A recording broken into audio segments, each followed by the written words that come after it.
தரிசனத்தை நம்ம யோசித்து பார்க்கணும். நம்ம தரிசனத்தை நம்ம என்னவா இருக்க போறேன், நான் யாராக இருக்க போறேன்.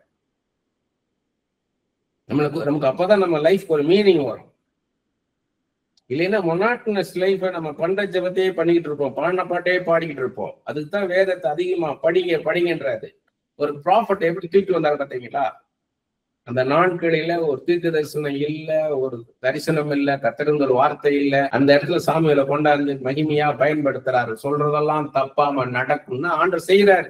நீங்க உங்களுக்குள்ள அது ஒரு ஜபம் வரணும். இது மாதிரி நான் வரணும் ஆண்டவரே, இது மாதிரி நான் வரணும். இயேசுவே என்னை எடுத்து பயன்படுத்துங்கப்பா.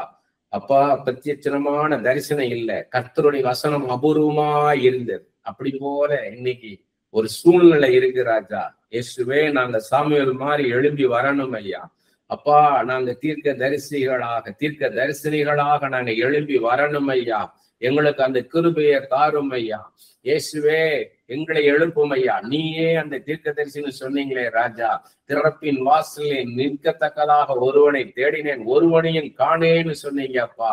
ஓ ராபா ராகாத்தோ ரோகோபோ, மற்றவங்களுக்காக மன்றாடி ஜெபிக்கிற தீர்க்கதரிசிகள் அவசியம் தகப்பனே. அப்பா, என் தேசத்துக்கு ஒரு தீர்க்க தரிசனம் அவசியமா இருக்கப்பா. என் தேசம் எப்படியாக இருக்க போகுது ராஜா? ஓ ரபா ராகாத்தா ரோகோபோ, சபைகள் எப்படி இருக்க போகுது அப்பா? என் குடும்பம் எப்படி இருக்க போகுது? நான் எப்படி இருக்க போறேன்? எங்களுக்கு ஒரு தீர்க்க தரிசன வார்த்தை, ஒரு தீர்க்கதரிசி அவசியமா இருக்கப்பா ராஜா. இயேசுவே, அந்த கேப்பை நாங்க ஃபில் பண்ண எங்களுக்கு கிருபை தாரும் ஐயா. இயேசுவே, எங்களுக்கு அந்த வல்லமையை தாரும் ஐயா, அந்த உறவை எங்களுக்கு தாரும் ஐயா. இயேசுவே, மாம்சமான யாவர் மீது நாவியை ஊற்றுவேன்னு சொல்லி யோவேல் 2:28-29 சொல்லியிருக்கீங்களே ராஜா. இயேசுவே, நீங்க தீர்க்க தரிசனம் சொல்லுவீர்கள், சொப்பனம் காண்பீர்கள், தரிசனம் காண்பீர்கள்னு சொன்னீங்களே ராஜா. உங்க வீட்டுல வேலை பார்க்கிற அப்பா ஒரு தகப்பனே, வேலைக்காரர் மேல, வேலைக்காரிகள் மேலும் என் ஆவியை ஊற்றுவேன்னு சொன்னீங்களே ராஜா. பட்சவாதம் இல்லாத தேவன். ஓ ராபா காபாரா காபா, எவரை எடுத்து பயன்படுத்த வல்லவராய் இருக்கிறீர் தகப்பனே. இயேசுவே, எங்களை எடுத்து பயன்படுத்தும் ஐயா. இரக்கம் பாராட்டும் தகப்பனே. இயேசுவே, மனம் இறங்கும் ஐயா, மனம் இறங்கும். இந்த பிள்ளைகளை ஆசீர்வதிங்க. உங்களுடைய வல்லமை இறங்கட்டும், ஒவ்வொரு பிள்ளைகளுடைய வல்லமை இறங்கட்டும் ஐயா. இன்று முதல் ஒரு மாற்றம் உண்டாகட்டும் ஐயா. இயேசுவே, வாசல்களை திறங்க ராஜா, வாசல்களை திறங்க. இந்த பிள்ளைகளை எடுத்து பயன்படுத்துங்கப்பா, இந்த பிள்ளைகளை எடுத்து பயன்படுத்துங்க. சுற்றி இருக்கிற ஜனங்களுக்கு இந்த பிள்ளைகளை தீர்க்க தரிசனிகளாக எடுத்து பயன்படுத்தும் ஐயா. கர்த்தர் பேசும் ஐயா. உங்களுடைய சத்தத்தை கேட்கக்கூடிய கிருபையை தார், ஆசீர்வதியும். இயேசுவின் நாமத்துல ஜெபிக்கிறோம் பிதாவே. ஆமே ஆமே. நீங்க தொடர்ந்து நீங்க ஜெபிச்சீங்கன்னா ஆண்டவர் பயன்படுத்துவார். கிருபையா நான்லாம் யோசித்து கூட பார்க்கல. நான்லாம் இந்த மாதிரி இப்படி சொல்லுவேன், நான் தீர்க்க தரிசனம் சொல்லுவேன், என்னை ஆண்டவர் தீர்க்க தரிசனம் பயன்படுத்துவார்லாம் நான் நினைச்சு கூட பார்க்கல. நான் சொப்பனம் கூட கண்டதில்லை. யாரும் எனக்கு தீர்க்க தரிசனமா சொல்லவும் இல்லை. God will use you as a prophet சொன்னது கிடையாது. இன்னைக்கு நான் சொல்றேன், God's grace. அந்த நேரம் ஆண்டவர் பேசுறாரு, நான் பேசிட்டு போய்கிட்டு இருக்கேன், அவ்வளவுதான். நான் இது மாதிரிலாம் எதிர்பார்க்கல. நீங்க அது மாதிரி கேளுங்க, ஆண்டவர்கிட்ட என்னை யூஸ் பண்ணுங்க ஆண்டவரே, என்னை யூஸ் பண்ணுங்க, என்னை ஒரு தீர்க்கதரிசியா பயன்படுத்துங்க, என்னை ஒரு ப்ராஃபட்டா பயன்படுத்துங்கன்னா நிச்சயமா ஆண்டவர் பயன்படுத்துவார், நிச்சயமா ஆண்டவர் பயன்படுத்துவார். அவர் அவருக்கு தேவை நம்மளுடைய அவைலபிலிட்டி தான், நம்மளுடைய எபிலிட்டி தேவையில்லை. நான் எனக்கு இவ்வளவு பைபிள் தெரியும் தெரியாதே, நான் அவ்வளவு ஜெபிக்க நினைக்கக்கூடாது. ஒன்ஸ் இந்த கமிட் பண்ணீங்கன்னா ஆண்டவர் சொல்லுவார், நீ அதிகமாக வேதத்தை தியானிக்கணும்வார். இதான் முதல்ல சொல்லக்கூடிய காரியம். ஏன்னா இந்த பைபிள் எப்படி சொல்லியிருக்காருதான் வேத பிரமாணம். இது அடிப்படையில தான் எல்லாமே அவரு செய்வார். எப்படி ஒரு மனுஷனை நடத்துவார், நடத்த மாட்டார், எப்படி ஒரு காரியத்தை பார்க்கிறார், எது அவருக்கு பிடிக்கும், எது அவருக்கு பிடிக்காது, ஏன் எதற்கு, எல்லாமே இந்த பைபிள்ல தான் இருக்கு. அதனால நீங்க பைபிளை படிக்கும் போதுதான் முழுக்க ஒரு கிளாரிட்டி கிடைக்கும். இந்த பைபிளை வச்சுதான் ஆண்டவர் பேசுவார். ஆண்டவர் பைபிள் இல்லாம ஒரு நாள் பேச மாட்டார். அதனால பைபிளை நம்ம தரோவா படிக்கணும். அடுத்தது அந்த பிரேயர்ல உட்காந்து ஆண்டவரே என்னோட பேசுங்கப்பா பேசுங்கன்னா காத்திருக்கணும். அப்படி காத்திருந்தீங்கன்னா தான் உங்களோட பேசுவார். ஏன்னா எவ்வளவு ஈகரா இருக்கிறீங்கன்னு பார்ப்பார், அதுல வாஞ்சியா இருக்கீங்களான்னு பார்ப்பார். உங்க பிள்ளைங்களே உங்கள்கிட்ட வந்து கேக்குது, ஒரு பொருள் கேக்குது, ஒரு நாள் கேக்குது, நீங்க அப்புறம் ஒரு 4 நாள் மறந்துடுறீங்க. அப்புறம் 5ஆவது நாள் உங்களுக்கு ஞாபகம் அப்பயும் அந்த பிள்ளை கேட்கல. அதை ஒரு தடவை கேட்டுச்சு, அப்புறம் அதை கேட்கவே இல்லைன்னா உங்களுக்கும் அது இம்பார்ட்டன்ஸ். டெய்லி அந்த பிள்ளை கேட்டே இருக்கணும். வைங்க, அப்பா எனக்கு அந்த பொருள் வாங்கி கொடுங்க, அம்மா அந்த பொருள் எனக்கு வாங்கி கொடுங்க, அந்த பொருள் எனக்கு வேணுமான்னு கேட்டே இருந்துச்சுதான் அப்பதான் தெரியும் அதோட இம்பார்ட்டன்ஸ். ஏன்னா இது வந்து ஒரு ப்ராஃபிட்டா யூஸ் பண்ணுங்க ஆண்டவரே, இது ஒரு ப்ராஃபிட்டா யூஸ் பண்ணுங்கன்னா நீங்க இப்படி இருக்கணும்னு சொல்லி கொடுப்பாரு. அப்படி சொல்லி கொடுத்து வரும்போதுதான் பாருங்க, இப்ப நான் இதை குறிச்சு நான் ஒரு புக்கே எழுதலாம், அவ்வளவு காரியங்கள் எழுதியிருக்கிறேன். நான் உங்களுக்கு ஸ்கிப் பண்ணி கொண்டு போறேன். நான் ஃபால்ஸ் ப்ராஃபிட்ஸ் அதெல்லாம் நான் எடுத்துட்டு வரல, ஃபால்ஸ் டீச்சர்ஸ் அங்கெல்லாம் நான் டச் பண்ணல. அது தனியா எடுக்கலாம் கடைசியா அப்படின்னு அதெல்லாம் தனியா வச்சுட்டு தான் எடுத்துக்கிட்டு இருக்கேன். நான் இன்னைக்கு நிறைய குடும்பத்துக்குள்ள படுற கஷ்டத்தெல்லாம் பாக்குறேன். நான் ஒரு ஃபால்ஸ் ப்ராஃபஸினால, ஃபால்ஸ் ப்ராஃபிட்னால, ஃபால்ஸ் டீச்சர்னால நடக்கக்கூடிய கஷ்டங்களை பார்த்தேன். அந்த பாரம் தான் என்னை ப்ரிப்பேர் பண்ண வச்சுச்சு. ஆண்டவர் இதை பேசினாரு. வந்துட்டு யாரோ ஒரு மனுஷன் வந்து உங்க குடும்பத்துல வந்து ஒரு ப்ராஃபஸி சொல்லிட்டு போறான்னு நினைக்க கூடாது. நீங்க ஏதோ ஒரு ப்ராஃபஸி சொன்னார் போயிட்டாரு இல்ல, ஒரு ஸ்பிரிட் ரிலீஸ் ஆயிரும். ஒரு ஈவில் ஸ்பிரிட் அங்க ரிலீஸ் ஆயிரும். அது இருந்துச்சுன்னா, அந்த ஈவில் ஸ்பிரிட் ரிலீஸ் ஆச்சுன்னா உங்க குடும்பத்தை அலக்கழிச்சிடும். உங்களுக்குள்ள ஒரு மிஸ் அண்டர்ஸ்டாண்டிங் வந்துடும். எல்லாமே மிஸ் அண்டர்ஸ்டாண்ட் பண்ணுவீங்க. சரியா தான் நடக்கும், ஆனா உங்களுக்கு எல்லாமே ராங்கா இருக்கும். ஹஸ்பண்டுக்கு ஒய்ஃப் பேசுற எல்லாமே தப்பா தெரியும், ஒய்ஃபுக்கு ஹஸ்பண்ட் பேசுற எல்லாமே தப்பா தான் தெரியும். அதான் அந்த ஸ்பிரிட்டுடைய வேலை. பிரிச்சிரும், அந்த ஒன்னஸ் போயிடும். ஆண்டவருடைய வந்தாருன்னா, ஆண்டவருடைய ப்ராஃபிட்ஸ் வந்தாங்கன்னா அங்க ஒன்னஸ் இருக்கும். அங்க ஹஸ்பண்ட் ஒய்ஃப் கூட ஒரு பிரிவினை இருந்தா கூட அவங்களை சேர்க்கிற மாதிரி இருக்கும். பிள்ளைகளுக்கும் பேரண்ட்ஸுக்கும் ஒரு டிஃபரன்ஸ் இருந்ததுன்னா, ஒரு டிஸ்டன்ஸா இருக்கிறாங்க, ஒரு அப்ப அந்த பேரண்ட்ஸுக்கும் பிள்ளைகளுக்கும் அந்த அண்டர்ஸ்டாண்டிங் கொண்டாடுவார் ஆண்டவர். இணைச்சி வைப்பாரு. ஒரு ஃப்ரெண்ட்ஷிப் உள்ள ஒரு மிஸ் அண்டர்ஸ்டாண்டிங் அந்த ஃப்ரெண்ட்ஸை சேர்த்து வைப்பாரு. அவன் வந்து பிரிவினை உண்டாக்க வந்துருவான் அந்த ஸ்பிரிட். அதனாலதான் எல்லா இடங்களுக்கு போய் நீங்க பேருக்கு உட்காராதீங்கன்றது. இப்ப நிறைய பேர் பாத்தீங்கன்னா அதுல போய் அழக்கழிச்சு அந்த குடும்பம் படுற கஷ்டத்தெல்லாம் பார்த்தீங்கன்னா, சமீபத்துல ஒரு சகோதரனையும் சகோதரியும் பார்த்தேன், கணவன் மனைவி ஒரு கடை வீதியில பார்த்தேன். அப்படியே நிக்கிறாங்க. அவங்க இருதயம் பேசுது.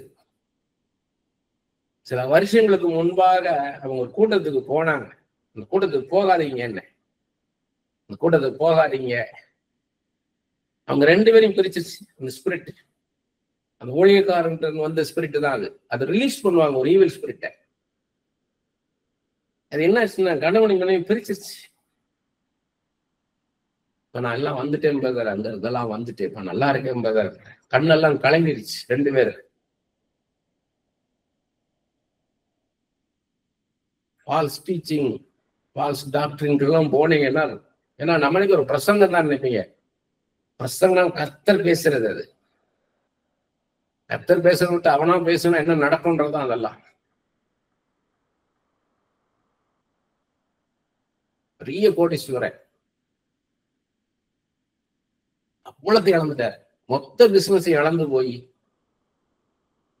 2 வாலிப பிள்ளைங்க காலேஜ்ல படிக்க வைக்கணும், அதுக்கு காசு இல்லாம வந்து அழுதுட்டு நிற்கிறார். ஒரு ஃபால்ஸ் டீச்சிங்னால. இன்னொருத்தர் வெளிநாட்டுல இருந்து அவ்வளவு சம்பாதிச்சாங்க, க்ரோஸ் அண்ட் க்ரோஸ் வந்தாங்க, ஒரு ஃபால்ஸ் டீச்சிங்ல போனாங்க, மொத்தத்தை இழந்து கடன் குரோஸ் மேல குரோஸ் ஆகி அப்ஸ்காண்ட் ஆயிட்டாங்க. எங்க இருக்காங்கன்னு கூட தெரியல. பிசாசுகளோட வல்லமை இருக்கானா? பிசாசு யாரு? தேவ தூதன் தான். ஆண்டவரால் சிருஷ்டிக்கப்பட்ட ஒரு ஏஞ்சல் தான் என்ன பண்றான், ஒரு லூசிஃபர் தான் சாத்தான் ஆயிட்டான். அவனை கீழே தள்ளும் போது அவனோட நிறைய தூதர்களும் அவனோட சேர்ந்து வந்துட்டாங்க. ஸோ ஒரு ஏஞ்சலிக் பவர் அவங்களுக்கும் இருக்கும். அதனாலதான் நம்ம ரொம்ப கேர்ஃபுல்லா இருக்கணும். எது யார் என்ன சொன்னாலும் சரி, பைபிள்ல இருக்கா அதை பாருங்க. அடுத்து அதுக்கு மேல உங்களுக்கும் கர்த்தருக்குள்ள ரிலேஷன்ஷிப் உங்களுக்கு தெரியும். ஹவு மச் யூ ப்ரே, எவ்வளவு இன்டென்சிவா நீங்க ப்ரே பண்றீங்க, எந்த அளவுக்கு நீங்க வேதத்தை தியானிக்கிறீங்க, எந்த அளவுக்கு கர்த்தரோட இருக்கிறீங்க, கர்த்தரோட எவ்வளவு நெருங்கி இருக்கிறீங்க உங்களுக்கே தெரியும். உங்க மனசாட்சி சொல்லும். இதுக்கு மூணாவது மனுஷன் தேவையில்லை. அந்த அடிப்படையில தான் ஆசீர்வாதம் வரும். அப்ப இதெல்லாம் நீங்க செக் பண்ணுங்க. அவங்கன்னு சொல்லிட்டு போவாங்க, போற வழியில ஒண்ணு சொல்லிட்டு போவாங்க. லூக்கா 7ஆம் அதிகாரம், லூக்கா 7ஆம் அதிகாரத்துல சொல்றார் பாருங்க, 36 39 வசனம். பரிசேயரில் ஒருவன் தன்னுடனே போஜனம் பண்ண வேண்டும் என்று அவரை வேண்டிக் கொண்டான், இயேசு கிறிஸ்துவ. அவர் அந்த பரிசேயனுடைய வீட்டில் பிரவேசித்து பந்தி இருந்தார். அப்பொழுது அந்த ஊரில் இருந்த பாவியாகிய ஒரு ஸ்திரீ அவர் பரிசேயன் வீட்டிலே பந்தி இருக்கிறதை அறிந்து ஒரு பரணியில் பரிமள தைலம் கொண்டு வந்து அவருடைய பாதங்களின் அருகே பின்னாக நின்று அழுது கொண்டு அவருடைய பாதங்களை தன் கண்ணீரினால் நனைத்து தன் தலைமயிரினால் துடைத்து அவருடைய பாதங்களை முத்தம் செய்து பரிமள தைலத்தை பூசினாள். அவரை அழைத்த பரிசேயன் அதை கண்டபோது, இவர் தீர்க்கதரிசியாய் இருந்தால் தம்மை தொடுகிற ஸ்திரீ இன்னாள் என்றும் இப்படிப்பட்டவள் என்றும் அறிந்திருப்பார், இவள் பாவியாய் இருக்கிறாளே என்று தனக்குள்ளே சொல்லிக் கொண்டான். சொல்றார் பாருங்க, இவர் தீர்க்கதரிசியாய் இருந்தால் தம்மை தொடுகிற ஸ்திரீ இன்னாள் என்றும் இப்படிப்பட்டவள் என்றும் அறிந்திருப்பார். அதான் ஒரு ப்ராஃபட். தன்னை தொடுறது யார், அவங்க கேரக்டர் என்ன, அவங்க என்ன செய்யறாங்க, எப்படிப்பட்ட வேலைகளை செய்யறாங்க, அவங்களுக்கு கிரியைகள் என்னவா இருக்கு, அவங்க கேரக்டர் என்ன, குணநலன் என்ன, அவங்க செய்கைகள் என்னன்றதையும் சொல்லணும்ன்றார். அவங்கதான் தீர்க்கதரிசின்றார். ஒரு ப்ராஃபட்டுக்கு பாருங்க, ஏற்கனவே பார்த்தோம், நம்ம அவரை தள்ளுமுடி அதான் சொல்ற, அவர் தன்னுடைய முகத்தை ஒரு துணியால மூடிட்டு கொட்டுறானுங்க, அடிக்கிறானுங்க. உன்னை அடிச்சது யாருன்னு சொல்லு. நீ ஞான திசையை காணானால் அப்படி போல தொடுறது யாருன்னு தெரியணும். நீ யார தொட்டேன்னா அவங்க யாருன்னு உங்களுக்கு சொல்ல தெரியணும். காமிப்பாரு, அதான் ஒரு ப்ராஃபட். அவங்க மேல கை வச்ச உடனே அவங்க யார், அவங்க கேரக்டர் என்ன, அவங்களுடைய கிரியைகள் என்ன அப்படி வெளிப்படுத்துவார். அப்புறம் உங்களை தொட்டவங்களையும் நீ சொல்ல முடியும்ன்றார். அதான் ப்ராஃபட்ன்றார். அப்ப நம்ம சும்மா ஏதோ வாயில பேசுறதா தீர்க்கதரிசனம் நடத்த கூடாது. A prophet is more than what we think, what we feel about prophets. நம்ம நினைக்கிற மாதிரிலாம் இல்லை. ஆண்டவருடைய தீர்க்கதரிசிக்குன்ற டெஃபினிஷன் தான் இப்ப நான் சொல்லிக்கிட்டு இருக்கேன். நான் பாருங்க, ஜான் எக்கார்ட், ஒரு அமெரிக்கால உள்ள ஒரு பாஸ்டர். ஆனா அவரு நல்லா இந்த ப்ராஃபட்டிக் ரேம் பத்தி நிறைய எழுதியிருக்கிறாரு. அவர் சொல்றாரு, the prophet has the anointing by grace to minister and speak in higher, wider and deeper ways. கிருபை எப்படி இருக்குமா தீர்க்கதரிசிக்கு, அவன் பேசக்கூடிய காரியம் உயர்வானதா இருக்கும், விரிவானதா இருக்கும், ஆழமானதா இருக்கும்ன்ற அந்த அனாயிட்டிங் பாருங்க. எப்படி ஒரு அனாயிட்டிங் எப்படி இருக்கு பாருங்க. சும்மா ஷாலோவா இருக்காது, இன்டெப்த் இருக்கும். மேலோட்டமா பேசிட்டு இருக்க மாட்டான், ஆழமான காரியமாக இருக்கும். You must discern your measure of grace and operate within its boundaries. உங்க மேல இருக்க கிருபை என்னன்னு உங்களுக்கு தெரியணும். உங்க மேல இருக்கிற அபிஷேகம் உங்களுக்கு என்னன்னு தெரியணும். அப்பதான் நீங்க எப்படி ஆபரேட் ஆக முடியும்னு தெரியும் உங்களுக்கு. All believers can prophesy, but all will not be able to operate in the highest level of the prophetic anointing, the office of the prophet. எல்லாரும் தீர்க்க தரிசனம் சொல்லலாம், ஆனா ஒரு தீர்க்கதரிசியா இருக்கணும்ன்றது ஒரு உயர்ந்த நிலைமை. அதுக்குள்ள எல்லாரும் வர முடியாதுன்றார். ஆனா அதுக்கான விலக்கரையம் ஜாஸ்தி. Musicians and singers and the prophetic anointing. அதாவது மியூசிக் வாசிக்கிறவங்களும் பாடுறவங்க, இசைக்கருவிகளை வாசிக்கிறவங்களும் பாடுறவங்களும் தீர்க்க தரிசன அந்த அபிஷேகத்துக்களை இருந்தாங்கன்னா எப்படி இருக்குன்றாரு. Divine secrets, greater degree of revelation வரும்ன்றார். ஆனா ஆண்டவர் உடைய வெளிப்பாடு, அந்த வெளிப்பாடு வரணும்ன்றார். அவங்ககிட்ட இருந்து வரும் அந்த வெளிப்பாடுகள் டிவைன் ரெவலேஷன், தெய்வீக அந்த தேவ ஞானத்திலிருந்து வெளிப்படுகிற, தேவ அன்பிலிருந்து வெளிப்படுகிற இந்த நம்ம கிரகிக்க முடியாத காரியங்களை வெளிப்படுத்துவார்ன்றார். சங்கீதம் 49:4 சொல்றாரு, சுரமண்டலத்தில் என் ரகசியத்தை வெளிப்படுத்துவேன்றார். மியூசிக் வாசிக்கும் போது என்னுடைய ப்ராஃபசி வெளியே வரும்ன்ற, நான் என்னுடைய ரகசியத்தை நான் வெளிப்படுத்துவேன்றார். அந்த பிரசன்ஸ் ஆஃப் காட் அதான் சொல்றாரு. ஒரு மியூசிக் வாசிக்கும் போது பிரசன்ஸ் ஆஃப் காட் அந்த இது வரும். எப்படி வரும்? பிரசன்ஸ் ஆஃப் காட்னா என்ன? தேவ பிரசன்னம் அப்படின்னா ஆண்டவர் குறிச்சு நினைச்சு பாக்குறது, இயேசு கிறிஸ்துவ குறிச்சு நினைச்சு பாக்குறது. நீங்க ஒரு உட்கார்ந்து இருக்கிறீங்க, ஒரு பாட்டு கேட்கறீங்க, ஒரு மியூசிக் வருது, ப்ரிலூட் வருது, இன்டர்லூட்லாம் வருது, மியூசிக் வருது, அதுக்கப்புறம் அந்த வாய்ஸ் வருது அப்படின்னா உங்களுக்குள்ள ஆண்டவர் குறிச்சு நினைச்சு பார்க்கணும். முதலாவது ஜெனரல் நினைச்சு பார்ப்பீங்க, is God, is mighty power, almighty God, மகாபரிய தெய்வம், அவருடைய அன்பு, அவருடைய கிருபை, தயவு, இரக்கம் எவ்வளவு பெருசு நினைச்சு பார்ப்பீங்க. அதான் ஃபர்ஸ்ட் ஓப்பனிங், உங்க ஸ்பிரிட் ஓப்பன் ஆகிறது. அடுத்தது, எனக்கு எப்படி நல்லவராக இருந்தார், எனக்கு எவ்வளவு கிருபை செய்தார், எனக்கு தனிப்பட்ட விதத்தில் எனக்கு எவ்வளவு அன்பு செலுத்தினார், அதை நினைச்சு பாக்குற மாதிரி இருக்கும். அதுதான் பிரசன்ஸ் ஆஃப் காட். அதனாலதான் சாங் சூஸ் பண்ணும்போது ரொம்ப கவனமா சூஸ் பண்ணணும். எந்த பாட்டை பாடுனா ஆண்டவரை குறிச்சு நினைப்பீங்க. உங்களுக்கு சொன்ன மாதிரி அது இயேசுவின் அன்பின் அகலத்தையும் நீளத்தையும் ஆழத்தையும் உயரத்தையும் அறிந்து கொள்ளத்தக்கதான அந்த வெளிப்பாட்டின் ஆவி, ஞானத்தின் ஆவி, பிரகாசம் உள்ள மனக்கண்கள் வேணும். போகும்போதே, சர்ச்சுக்கு போகும்போதே, எந்த கூட்டத்துக்கு போனாலும் இயேசுவே ஆரம்பம் முதல் முடிவு வரை தேவ பிரசன்னை ஆளுகை செய்யணும் ஐயா.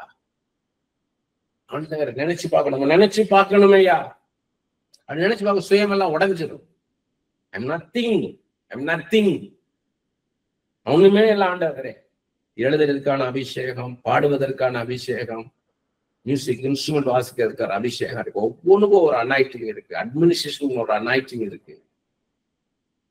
சாதாரணமா இல்லை, எல்லாத்துக்குமே இருக்குது.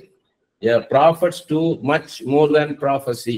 They also pray, intercede, discern, weep, worship, sing, declare, announce, pronounce, renounce, decree, build, break, uproot, warn, correct, renew, revive, restore, reform, counsel, help, assist, strengthen, see, expose, preach, teach, disciple, train, release, equip, impart, activate, stir up, break down, tear down, plant, water, send, guard, protect, watch, prepare, open, close, gather, sound the alarm, blow the trumpet, stand in the gap, bring conviction, bring change, release judgment, enlighten, labor, flow, confirm, direct, uncover, dream, have visions, dance, edify, comfort, repair, heal, deliver, loose, bind, evangelize, shepherd, establish, set, unstop, change, challenge, perfect,